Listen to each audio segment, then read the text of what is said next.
Bonjour les amis, je vais vous montrer comment activer le serveur DHCP à partir de notre projet ici que je vais vous présenter maintenant. Et comme vous le savez, le serveur DHCP, le mot DHCP ça veut dire Dynamic Host Configuration Protocol. C'est un protocole réseau qui nous permet qui permet de donner aux machines des adresses IP d'une manière automatique.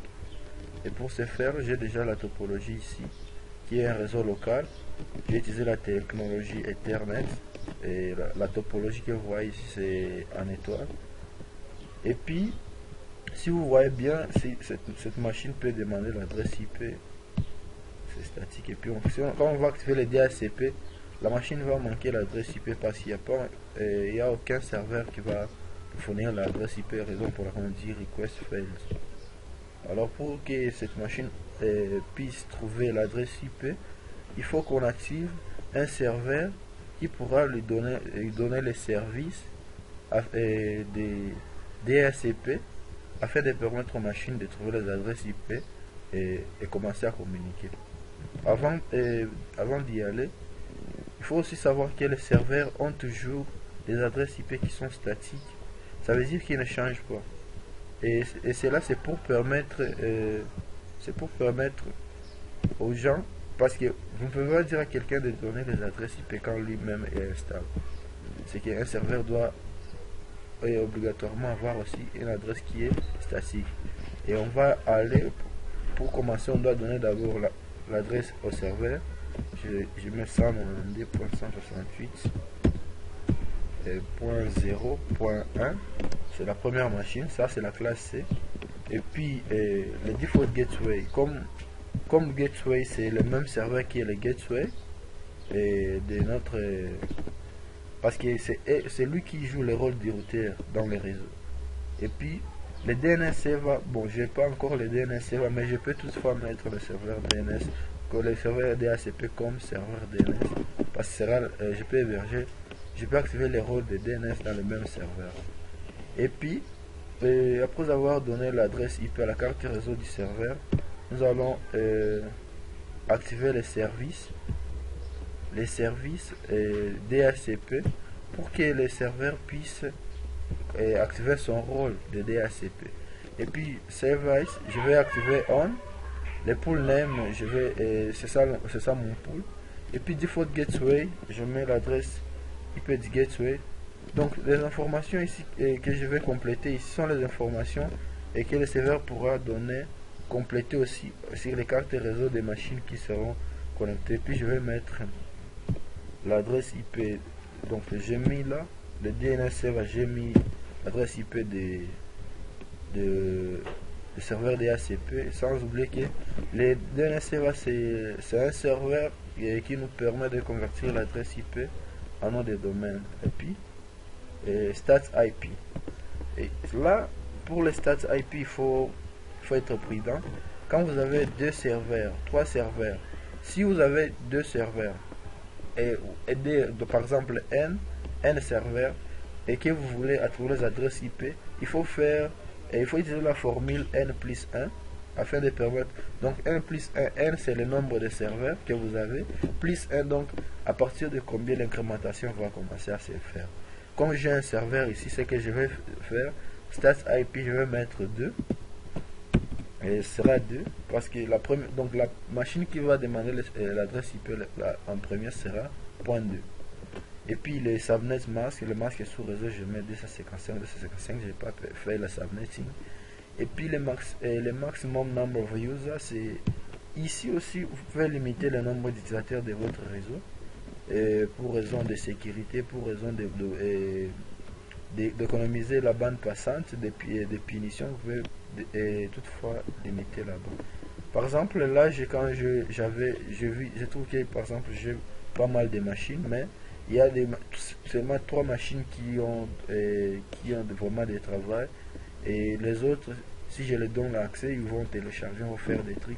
Alors je vais limiter. Par exemple, je dis tu vas donner les adresses IP à 3 machines seulement, et puis là je fais save, je sauvegarde la configuration. c'est que ici on aura 3 machines, et il y aura 3 machines qui auront l'adresse IP, donc que le serveur va donner le service. La quatrième sera la machine, le serveur pourra refuser. Alors on va tester. On part la première machine. Si vous voyez bien, j'avais déjà activé je vais activer le DHCP. Ça fait le request, ça fait les $. Voilà. Une fois que ça demande, vous voyez que c'est .3. Et puis la machine suivante sera, je vais prendre sera alors .4. Ça, le serveur qui fait l'incrémentation fait 4.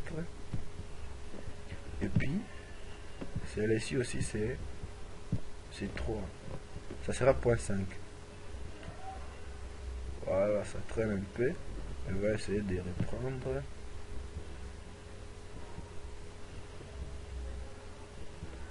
Voilà.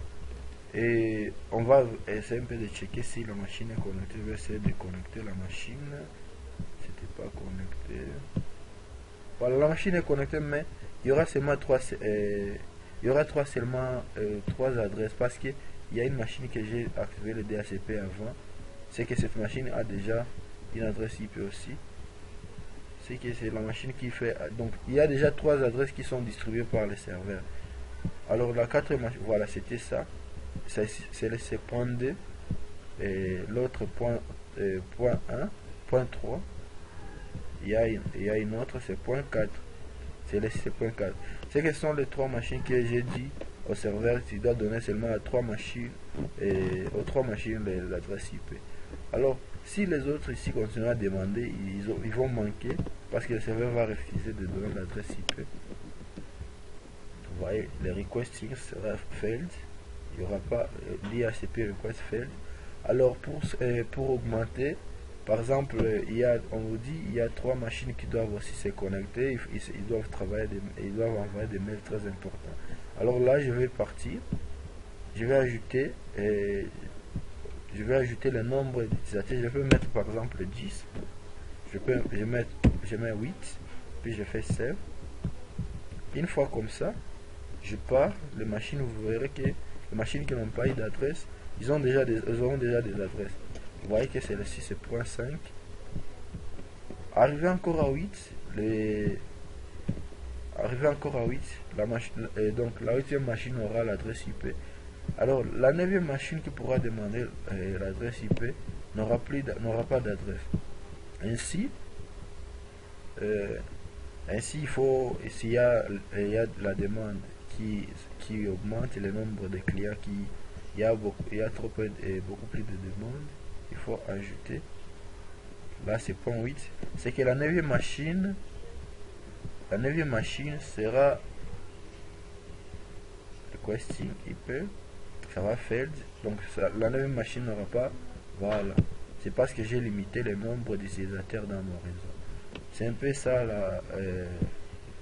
c'est un peu ça les labs d'aujourd'hui. Je veux que tout le monde m'envoie ses commentaires et que tout le monde puisse travailler et essayer de simuler ça comme moi je viens de le faire, et vous allez trouver les résultats. Après ça, je peux tester si les machines peuvent communiquer. Les machines qui ont des adresses, ils peuvent communiquer. Il y a la machine par exemple PC3 qui va communiquer par exemple avec PC1. Oh là, il n'y a pas d'adresse avec PC9, c'est successful. Alors pour tester qu'est-ce qui s'est passé, pour voir comment le procédure s'est passé afin que le PC4, le PC3 puisse communiquer avec le PC9, je vais partir dans simulation et puis edit filter. Je vais décocher tous les protocoles, mais je vais choisir celui qui m'intéresse beaucoup, qui est celui que je vais utiliser maintenant, et qui est ICMP. Et puis, vous allez voir, et je vais essayer un peu de visualiser comment les données transitent dans les réseaux. Si vous voyez bien, il y a une enveloppe qui se prépare ici, au niveau de PC3, c'est là où était parti. Et puis, je fais play. Vous allez voir comment le PC3 a communiqué. Avant de communiquer, il a envoyé le message au switch. Le switch a regardé dans sa table d'adressage, il a trouvé que l'adresse IP de destination existait, et puis il a envoyé ça au PC. Voilà, c'est un peu ça, merci.